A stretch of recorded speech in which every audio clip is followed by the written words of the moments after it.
Saudara, setelah Stefanus itu dibunuh, maka penganiayaan pun muncul.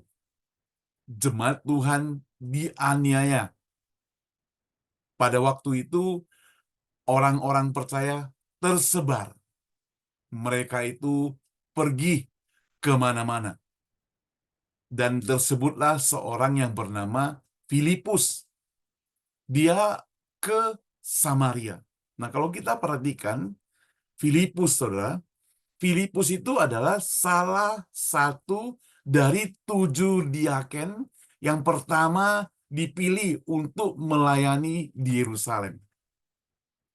Dia sebagaimana tercatat dalam Kisah Rasul pasal 6 ayat 5 yang kemarin-kemarin kita bahas, dia dikenal sebagai penginjil yang berperan penting untuk penyebaran Injil. Kali ini dia menuju ke Samaria setelah penganiayaan terhadap orang Kristen itu di Yerusalem. Nah, di Samaria, saudara, Filipus memberitakan tentang Mesias dan melakukan banyak mujizat, termasuk menyembuhkan orang sakit, mengusir roh jahat, dan ia membuat banyak orang Samaria itu percaya dan menerima baptisan sebagai salah satu yang mereka boleh yakinkan akan kebenaran Injil ini. Nah, salah seorang tokoh di kota itu bernama Simon. Siapa Simon itu?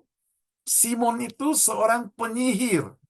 Jadi, seorang penyihir yang bukan kaleng-kaleng, saudara. Penyihir yang sangat terkenal. Dan dia juga merasa sombong, saudara. Tapi Simon akhirnya apa? Setelah dia mendengar dan melihat mujizat secara langsung dari kuasa Roh Kudus yang mengalir dalam hidup Filipus dan sebagainya, maka dia pun percaya kepada Kristus dan dia dibaptis. Nah, kalau kita perhatikan, dia itu dibaptis. Ayat 13 mencatat dia itu percaya dan minta dibaptis.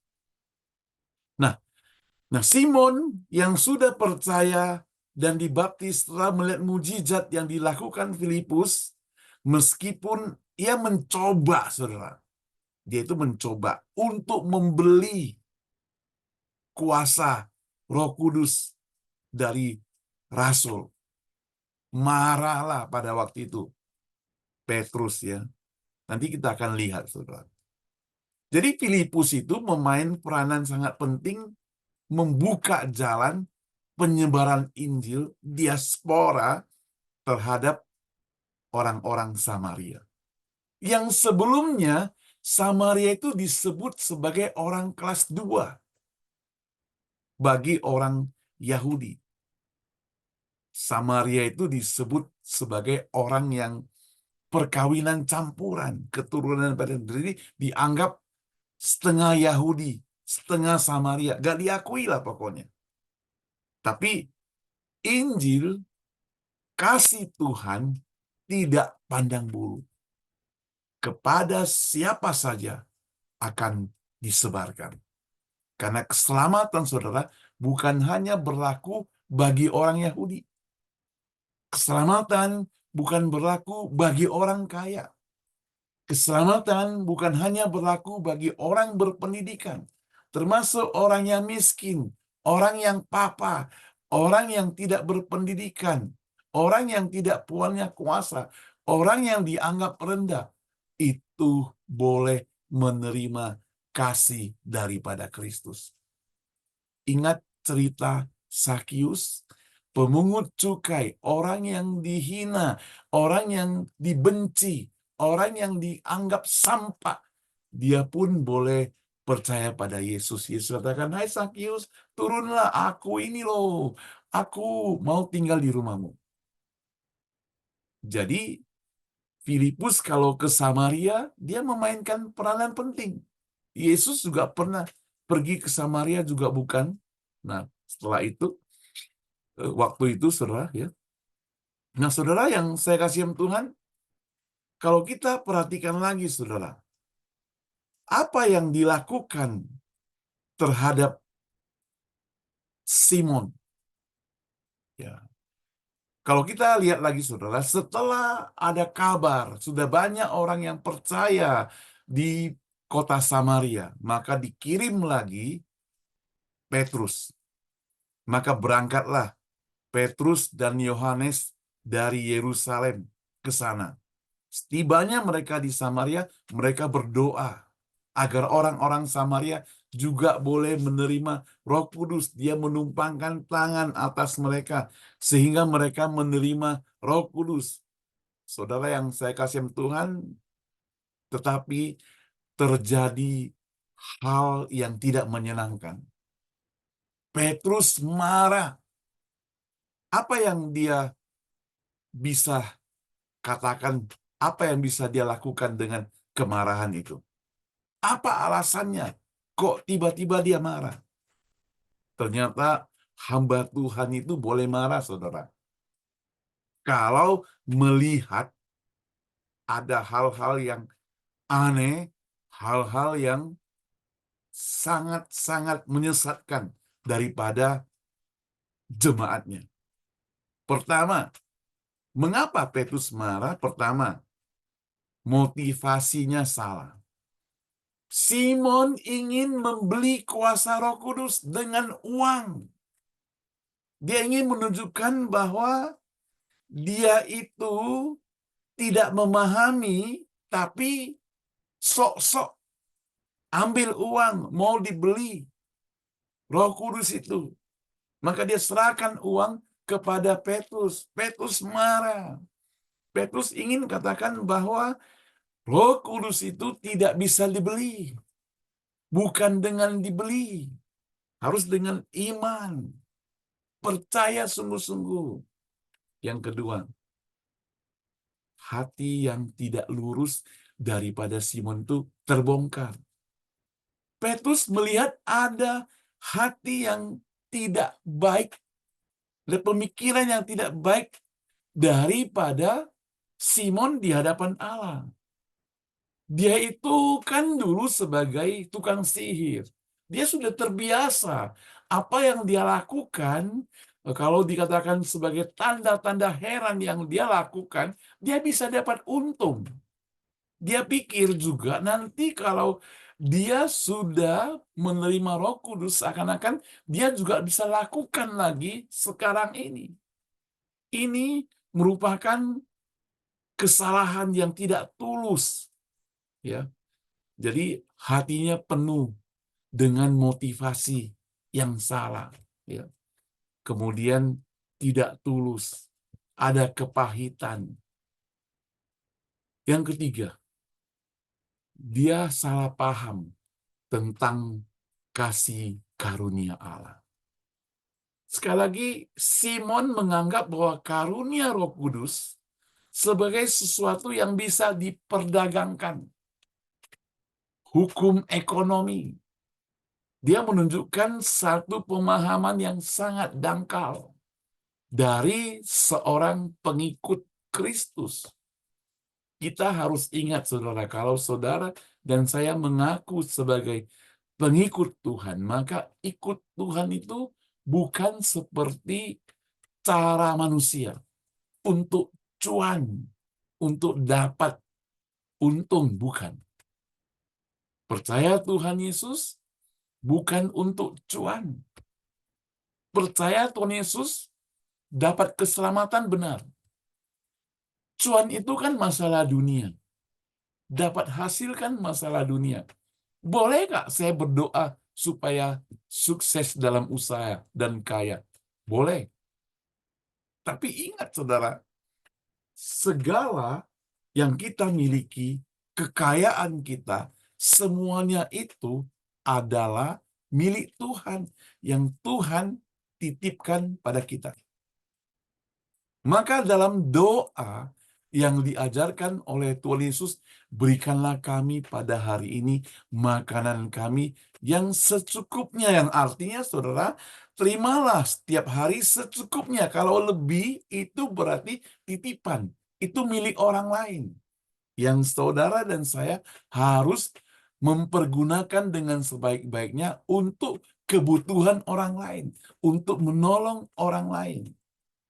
Saudara, dalam hidup kita sebagai orang percaya, yang paling utama bukan diri sendiri. Tapi yang kedua, yang paling utama bukan juga orang lain. Tapi yang paling utama adalah Tuhan. Tuhan diutamakan. Dengan mengutamakan Tuhan, itu berarti kita bisa memprioritas segala hidup kita hanya untuk Tuhan. Termasuk apa yang kita miliki. Ya. Utamanya Tuhan. Teman itu nomor 2, nomor 3, dan sebagainya. Maka jangan salah. Jangan seperti Simon. Simon yang mempunyai kesalahpahaman, dia pikir kalau dia sudah percaya dan mendapat Roh Kudus, dia bisa untung. Simon kemudian minta Petrus dan Yohanes berdoa baginya agar hukuman yang disebut oleh Petrus tidak dialaminya. Nah, hal ini menunjukkan bahwa meskipun Simon telah percaya dan dibaptis, dia masih memiliki pandangan yang salah. Jadi yang perlu adalah dia mesti bertobat. Kita juga demikian sebagai anak-anak Tuhan. Kita tidak bisa full, penuh, jangan sok pintar mengatakan, saya sudah percaya Tuhan, sudah dibaptis 50 tahun. Berapa puluh tahun saya sudah baca Alkitab, berapa kali. Saudara, baca Alkitab berapa kali itu puji Tuhan, bagus. Tapi yang paling penting adalah ketika kita membaca Alkitab, Alkitab berbicara kepada kita. Kita mau mendengar, kita mau taat, kita mau turuti, kita mau bertobat. Acap kali kita mendengarkan firman Tuhan. Seringkali kita sudah hafal apa yang disampaikan oleh pendeta. Dan kita tidak perlu buka Alkitab luar kepala pun, kita sudah bisa membaca apa yang pendeta mau sampaikan di gereja. Tapi saudara, ada satu hal.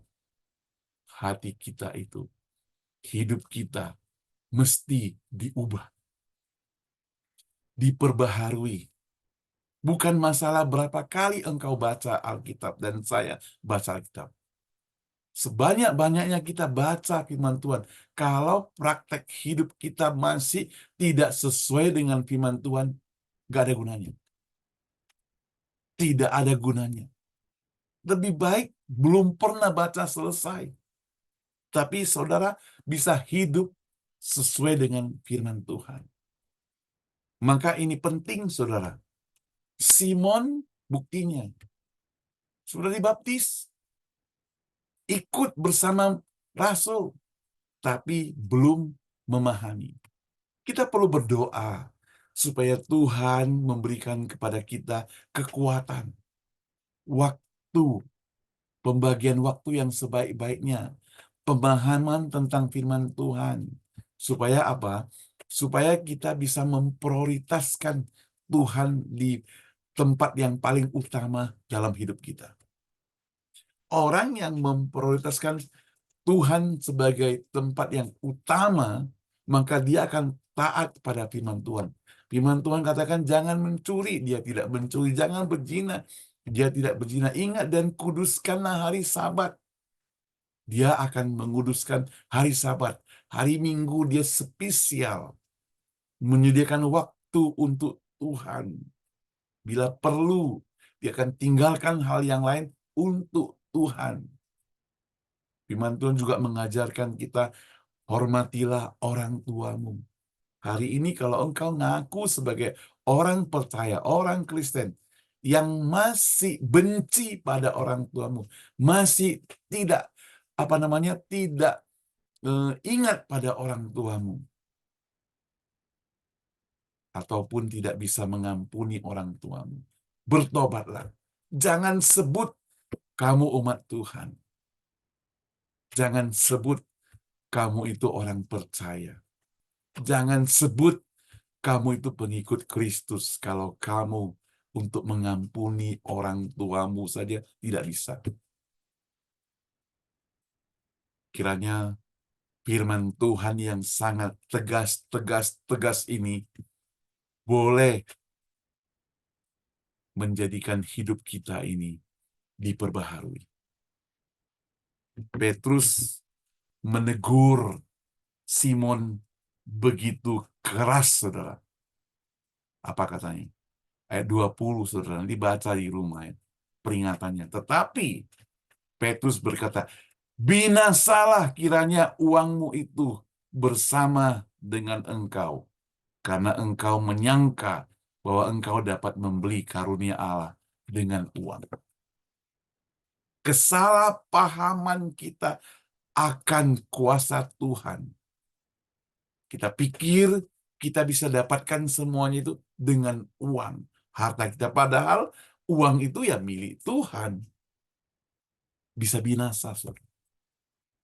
Kita perlu berdoa, mohon belas kasihan pada Tuhan, supaya kita tetap boleh mengerti, memahami Tuhan secara benar. Mari kita berdoa. Bapa kami di surga, kami datang kepadamu, kami mau bersyukur kepadamu Tuhan, kami mau terima kasih kepadamu. Karena Tuhan senantiasa mengasihi kami, mengampuni kami, menolong kami, memahami kami. Walaupun seringkali kami salah paham kepadamu Tuhan. Kami tidak mau seperti dihadapi oleh Simon. Ada kecaman, kebinasaan. Kami takut Tuhan. Tolong kami, selamatkanlah kami Tuhan. Biarlah siapapun kami, dimanapun kami berada Tuhan, supaya kami boleh tetap setia kepadamu. Kami boleh tetap kuat. Kami boleh memahami Injil secara benar. Tolong kami Tuhan. Dalam nama Tuhan Yesus kami berdoa. Amin. Tuhan Yesus memberkati kita sekalian.